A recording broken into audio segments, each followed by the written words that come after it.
Continuemos ahora con la ponencia Indicios de alarma de fraude en las transacciones con partes relacionadas. Esta ponencia será a cargo de Diego Fernando Hernández, quien es contador público de la Corporación Universitaria Remington y especialista en revisoría fiscal de la Universidad Autónoma de Latinoamérica. Actualmente es docente investigador de la Facultad de Ciencias Contables. Bienvenido. Buenas tardes para todos.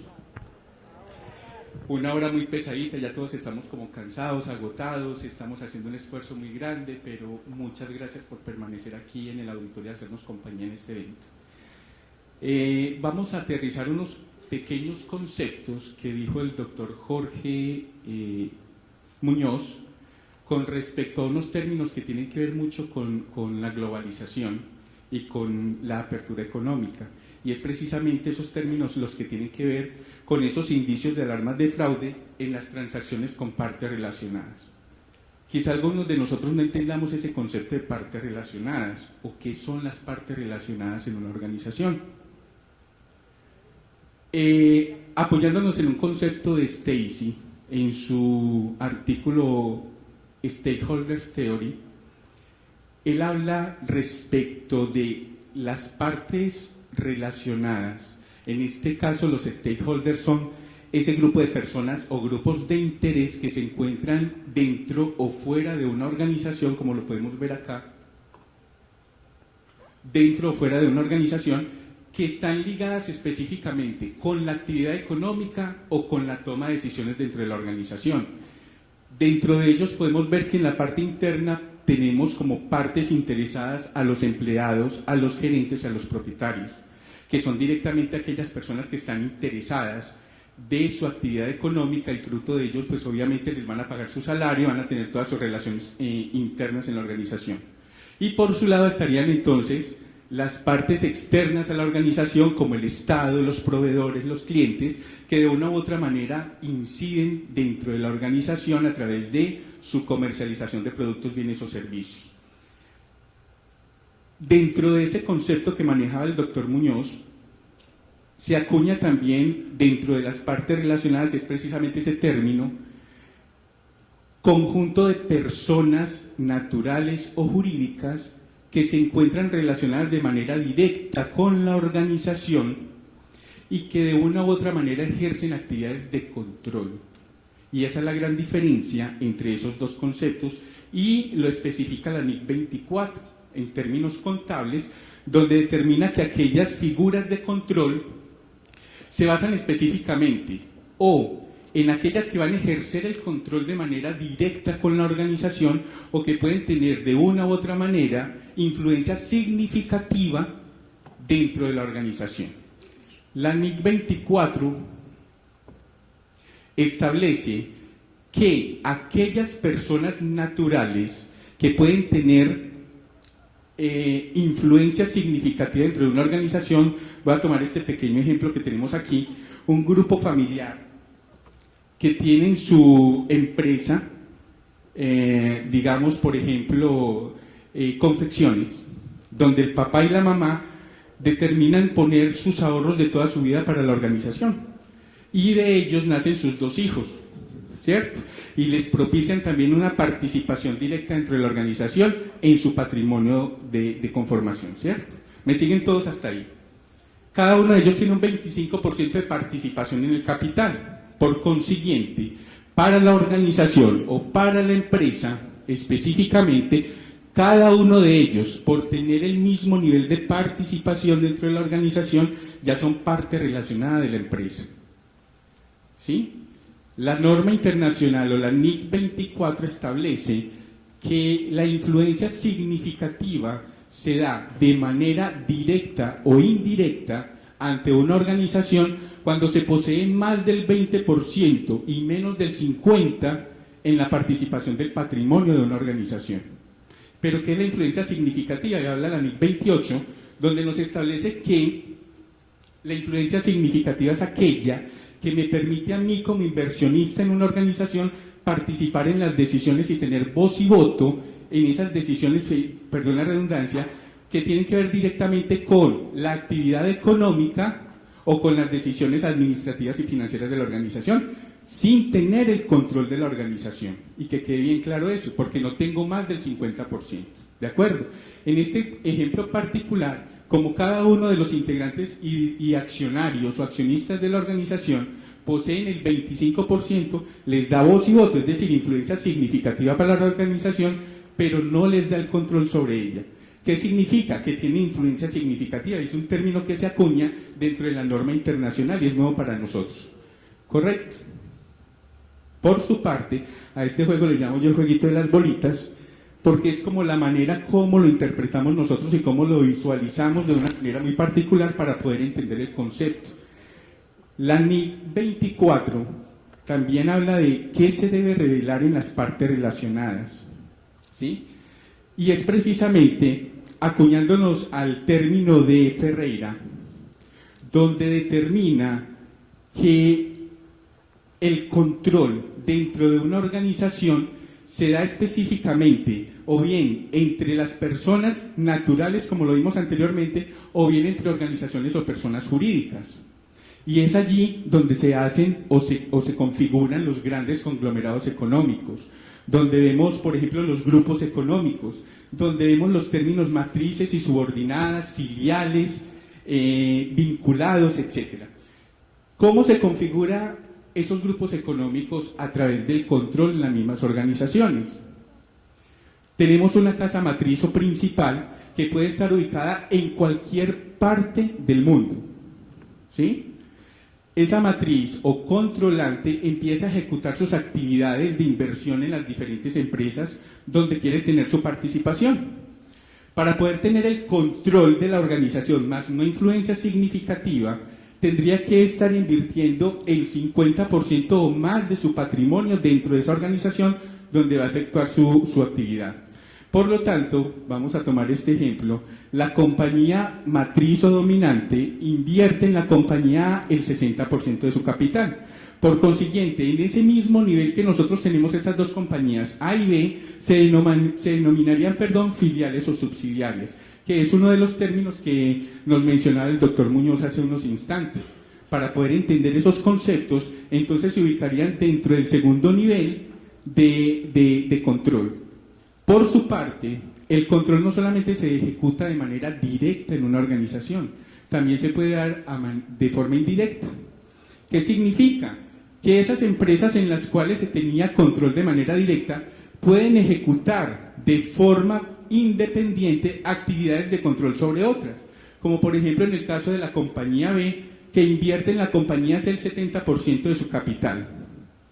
¿Sí me captan la idea? Por consiguiente, B sería para la compañía C matriz, por decirlo de alguna manera, porque está invirtiendo más del 70%. Pero cuando miramos todo el grupo económico en su totalidad, ¿qué sería entonces la compañía C, la compañía C para la compañía A? Y uno diría, no son nada, porque esas dos empresas no tienen nada que ver la una con la otra, ¿cierto? Pero si miramos de manera indirecta, la participación que tiene la compañía A, se me pierden los botones, la compañía A en la compañía C se hace de manera indirecta a través de la compañía B. Es decir, que en el tercer nivel que estamos viendo acá se denominarían subsidiarias, porque parte de las utilidades o de los resultados que ejecute la compañía C tienen de manera indirecta que ver con el patrimonio de la compañía A través de B. Multiplicando los porcentajes tenemos entonces que .80 por .70 nos da ¿cuánto, contadores? 56, es decir, el 56% de participación de la compañía A en la compañía C. Por consiguiente, quien debe consolidar, como lo decía el doctor Muñoz, los estados financieros del grupo económico sería entonces la compañía A o la compañía matriz general. ¿Listo? Suena un poco complicado, pero en la medida en que nos vamos aproximando a esos conceptos y nos vamos familiarizando con esos términos, podemos determinar entonces que los grupos económicos, como este, por ejemplo, que es el grupo Ardila Lule, pueden participar de manera directa, no solamente en la actividad económica que ellos desarrollan, sino en cualquier actividad económica que se tenga en todo el país o el territorio nacional.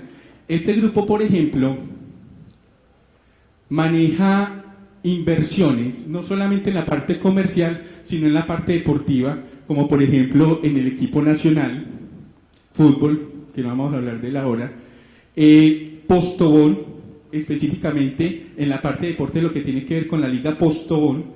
Tenemos también en la parte de ciclismo, en la parte automotriz tenemos los coches, en la parte agroindustrial tenemos lo que es Incauca, que es toda la parte de cultivo de caña de azúcar en el Valle del Cauca, gaseosas y cervezas a través de Postobón, que es una de las más conocidas que nosotros tenemos. Entre entretenimiento tenemos la parte de televisión como RCN Televisión, telenovelas, y en la parte de medios, que es lo que está mandando en la actualidad toda, como lo decía Faber, le están apuntando más hacia la parte de conectividad en este momento, para poder tener más acercamiento hacia los usuarios, a través de radio, televisión e internet. En esos tres conceptos, específicamente, mire el volumen de inversiones que tiene este grupo en este concepto de inversiones. No me voy a detener mucho en esto y vamos a seguir entonces. ¿Cómo está nuestro país en este momento a través de esas participaciones en sociedades subordinadas a través del control? Y tenemos este informe emitido por las cámaras de comercio de Colombia, que son 57 cámaras de comercio en todo el territorio nacional. Tenemos que Medellín, específicamente, y el Valle de Aburrá, cuentan entonces en este momento con un 11% de registros de controlantes por cámara de comercio. Es decir, que nosotros participamos con 11 controlantes, o sea, 11 matrices directamente distribuidas en toda el área metropolitana y del Valle de Aburrá. Continuando con esa misma información, en términos de cantidad de subordinadas, tenemos en este momento que en Colombia hay un total de 2.224 matrices en todo el territorio nacional, de los cuales 4 de esas matrices tienen más de 50 subordinadas, 20 matrices tienen entre 20 y 50, para un total de subordinadas de 4.989 empresas que se encuentran recibiendo directrices a nivel administrativo, jurídico, financiero y de actividades económicas. El sector económico de las subordinadas, ¿dónde se concentran más subordinadas a través de las diferentes actividades económicas que tenemos nosotros aquí en el país? Y tenemos entonces que en transporte y comunicación del 9%, pero la mayor afectación está en la parte manufacturera, en industria y en la parte comercial.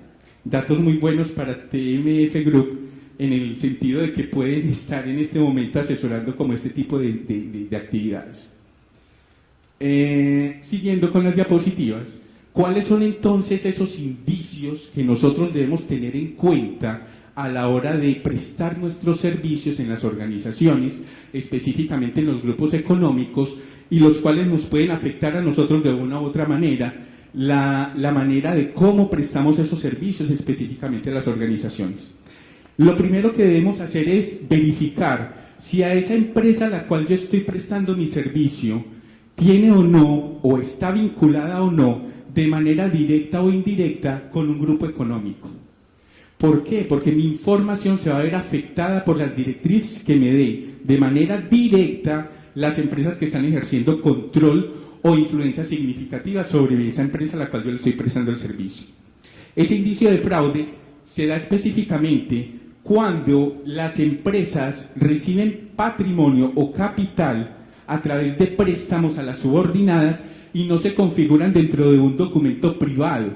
La Ley 222 en su artículo 30 determina de que el control o esas actividades de control se deben registrar en la Cámara de Comercio a través de un documento privado, pero las empresas no lo hacen. ¿Por qué no lo hacen? Para no estar notificándole a las diferentes superintendencias, llámese Superintendencia de Comercio, Superintendencia Financiera o Superintendencia de Sociedades, específicamente de que contienen o están conteniendo dentro de su patrimonio participaciones directas de una matriz, porque eso los conlleva a tener que consolidar estados financieros. Y les resulta demasiado engorroso presentar esa información. Y al mismo tiempo estaríamos fallando con las revelaciones que se tienen que estar haciendo a los diferentes estados financieros, porque obviamente pues no se van a revelar o presentar esas desviaciones de patrimonio de capital. Segundo indicio de fraude, préstamos entre partes relacionadas. Para efectos de manejo de dinero, se presentan las situaciones de que a nivel contable se transfieren cantidades financieras, cantidades de dinero a través de las diferentes entidades, ¿cierto? ¿Qué se debe revelar? Nosotros en contabilidad bajo el modelo local tenemos unas cuentas denominadas préstamos, cuentas por cobrar o cuentas por pagar a casa matriz o a partes vinculadas. A nivel internacional tenemos entonces unas cuentas muy particulares que se tienen que ver específicamente con partes vinculadas o partes relacionadas, para establecer esos dos diferentes conceptos cuando se habla de stakeholders o de control a través de las partes relacionadas. Tercer indicio, las divulgaciones que se tienen que realizar en los estados financieros, en las cuentas por cobrar, en los diferentes estados financieros que se presentan, ¿sí? Razón por la cual disfrazan esos préstamos o transferencias de capital no como partes relacionadas o cuentas por cobrar a casa matriz, sino que los llevan directamente a los clientes o a los proveedores con el objeto de mostrar, como lo decía el doctor Muñoz, aumentar esos indicadores de liquidez o disminuirlos de endeudamiento. Con ese objetivo lo hacen y obviamente van a distorsionar la información para aquellos inversionistas nuevos que vayan a llegar a la organización. Y por último, los precios de venta significativamente inferiores a los precios de mercado. Es decir, yo que soy controlada, en este caso controlado, perdón, ¿cierto? Soy controlado por una organización, perdón la confusión de géneros, soy controlado por una casa matriz, ¿sí? ¿Qué debo tener en cuenta yo en ese momento? Y es entonces que esa transferencia de inventarios a través de ventas yo lo puedo realizar a través de un concepto que se denomina valor razonable, pero la norma a través de precios de transferencia me dice lo tiene que hacer a precios de mercado. El pronunciamiento número 7 del Consejo Técnico de Contaduría Pública determina o da un acercamiento a la definición de valor razonable, y es acercarnos a la realidad, pero alejarnos de ¿cómo les dijera yo? Acercarnos a la realidad, pero alejarnos al mismo tiempo alejarnos al mismo tiempo de ella, ¿sí? Y queda un poquito como el concepto volando, pero para tomar el ejemplo en términos monetarios sería, el precio razonable, si yo tengo un precio de mercado de 1.000 pesos y yo lo transo con mi parte relacionada con mi casa matriz a 980 pesos, ¿sería un valor razonable si yo le acepto la venta? Y todos diríamos sí, porque se aproxima realmente al precio de mercado. Y recordemos que un precio de mercado es aquel en el cual dos partes están interesadas tanto en vender el producto como en pagarlo, ¿sí? Ese sería el precio de mercado, pero al hablar de valor razonable me estoy aproximando a ese valor de mercado, pero al mismo tiempo me estoy alejando de él. Y cuando multiplicamos esas transacciones de manera directa entre las partes relacionadas, el universo, la cantidad que va a ser exorbitante, y ahí es donde se ven las diferentes fluctuaciones en los conceptos de utilidades o renta. Facturas y retención de ventas, y también se da mucho en aquellas partes donde la subsidiaria, que ya vimos ese término, se encuentra ubicado entonces en partes o situaciones del país que son vulnerables, en departamentos donde tienen de pronto situaciones fiscales de reducción de impuestos. Entonces, ¿qué se hace a través de eso? Aumentar las utilidades, porque quizá en ese punto del país no tengan que pagar o generar impuesto de renta, y se trasladan entonces todas las ventas desde allí para generar en el grupo económico más rentabilidad y mucha más utilidad para todo el grupo. Pero dejan acumular las ventas en las cuentas por cobrar, que no se manejarían, como lo vimos anteriormente, en cuentas por cobrar o por pagar a casas vinculadas, sino que se manejan como clientes normales dentro de la organización, desvirtuando por completo el término de parte relacionada. Por consiguiente, y ya para terminar, es importante que ustedes, futuros colegas, dentro de su actividad como futuros profesionales y asesores de las organizaciones, antes de ingresar a trabajar en una empresa, tomen medidas de control y autocontrol, analizando, haciéndole un árbol genealógico, como lo denomino yo, a las diferentes organizaciones, para saber si tengo o no relaciones o partes relacionadas con grupos económicos. Muchas gracias.